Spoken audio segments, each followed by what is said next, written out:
Calma é poder. Os três principais pilares dos ensinamentos da filosofia estoica nos ajudam a cultivar a calma como um verdadeiro poder transformador. 1. Foco no presente. Concentrar-se no momento presente, em vez de se preocupar com o passado ou com o futuro, ajuda a reduzir a ansiedade e a encontrar clareza no agora. 2. Autodomínio. Esse pilar envolve o momento do autodomínio.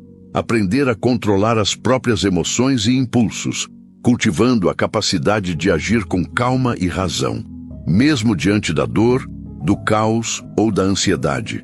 3. Aceitação.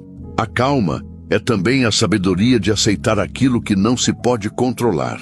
É compreender o valor de aceitar os ventos da vida, mesmo quando são contrários, e agir com constância diante das adversidades que não dependem de nós.